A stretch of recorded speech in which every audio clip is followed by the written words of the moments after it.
Hey guys, welcome to my channel. Today is Monday, May 6, 2024. Sabi ko sana happy Monday pero kailan ba naging masaya yung Monday, no? Anyway, walang pasok sa what? 30 eskwelahan or 30 eskwelahan sa eskwelahan ba o cities. Sige nga, tingnan natin. Sandali lang ha. Para sigurado tayo. Yan, ito. Babasahin natin. Si Mayor naman pala ng For your information, yan. Memorandum number 11, series of 2024 to all public and private school, the municipal mayor subject suspension of face-to-face classes in all levels in both public and private schools from May 6. Grabe, isang buwan na to 22 special year and activities blah blah blah blah blah. Inisyo nung May 2. Okay. Wala daw pasok. Dali. Uy, yan. Bakit? Sa tingin niyo ba ito lang pasok ngayon? Kasi daw mainit. Gusto ko sana itanong bakit? Dati ba malamig?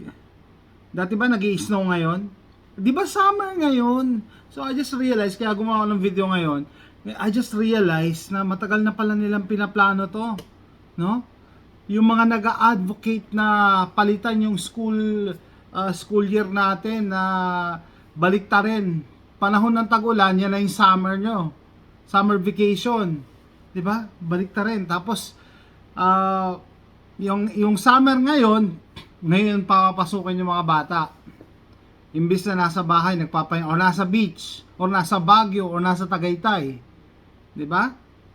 Bakit kaya? So, doon ko na-realize na matagal na pala nila tong pinaplano. No? Matagal na, mula pa nung kinonsider yung pagpalitin yung schedule, no, ng mga school year. Ano bang napala nung ano ba yan, binabasa ko yung mga comments dun sabi, sige, papalitan na natin, gagawin din natin may pasok ang mga bata pag summer, kasi yan, walang natutunan ng mga bata, palagi walang pasok dahil sa baha, o ngayon, walang pasok dahil sa init. So, parang may nasolve ba? May nasolve ba yung yung ginawa nilang hakbang?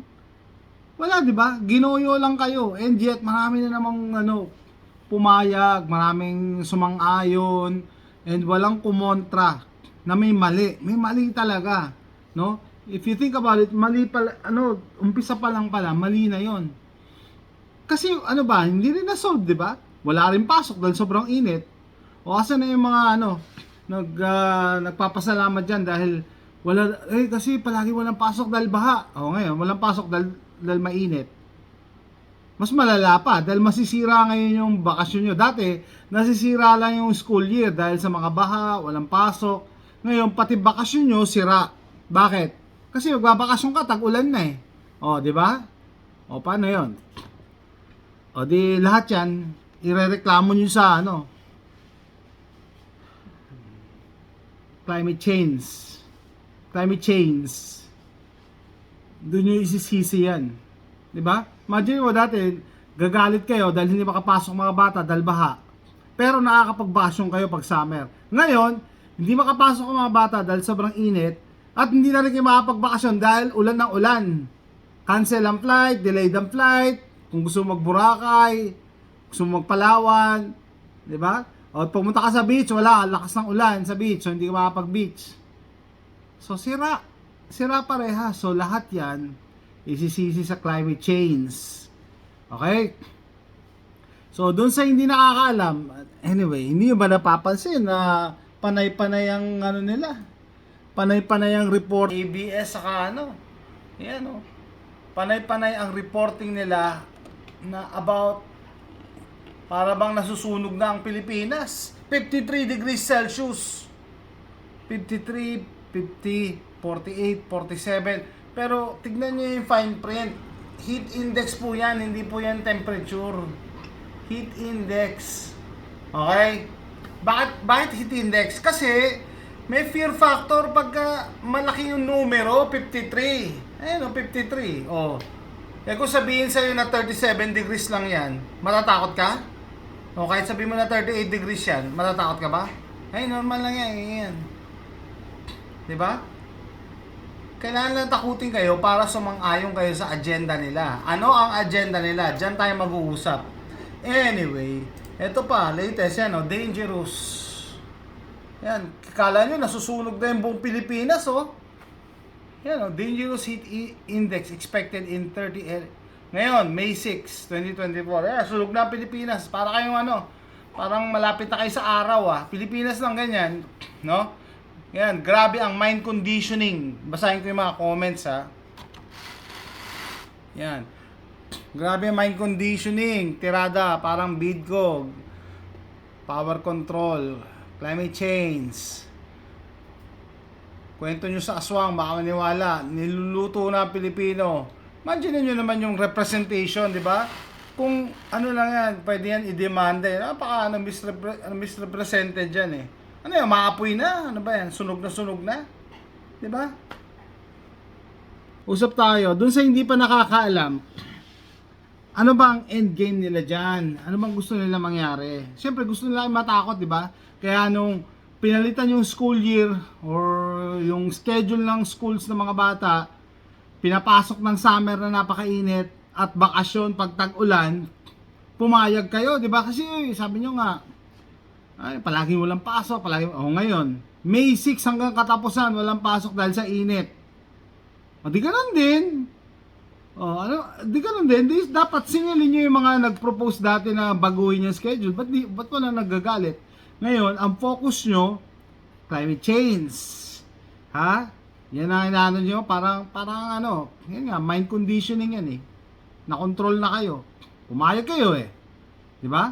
Pero kung tutusin, yung ginawa nila na pag-adjust ng school year, ng school days, wala namang na-solve. Walang na-solve. Okay? So, ayan pa. Normal temperature sa Pilipinas, summer, lalo na pag malapit kayo sa dagat, alin, yung mga Palawan, mga ganon, mga isla, di ba? 37, 38, o sabihin mo na hanggang 39 degrees. Siyempre, nagbavary ang heat index dahil sa humidity, etc., etc. So, paano mo mamimeasure yung heat index? Wala, di ba? Wala naman tayong mga barometer, wala tayong mga devices, di ba? So, umaasa lang tayo kung ano sinasabi nila. Pero yung temperature kasi kaya na natin ma-measure, 'di ba? Bumili ka lang ng thermometer sa Ace Hardware. Mami-measure mo yung thermometer yung temperature ng lugar. Pero yung heat index, kung ano lang sabihin nila, no? Sabihin nila 100 degrees Celsius, malamang maniniwala pa rin kayo. 100 degrees Celsius na po, kailangan wag na kayong lumabas ng bahay. Sasamahan pa nila ng mga balita tungkol sa mga na heat stroke. Talagang takutan na talaga. Na hindi naman pala na heat stroke. Na cardiac. Hey, dogos, don't go outside. Gray. Mga aso ko. Gray. Don't go outside.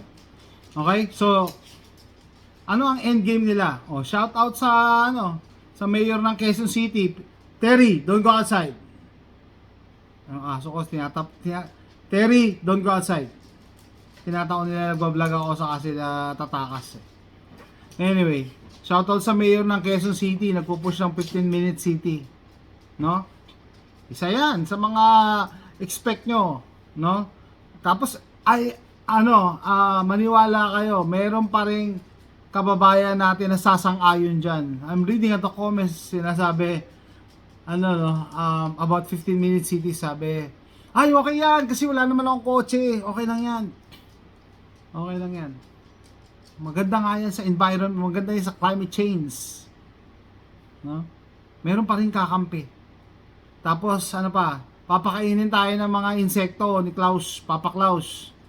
Sasabihin na naman iba, okay yan, high in protein yan, matamdaming nutritious yan, mga insects. Talaga.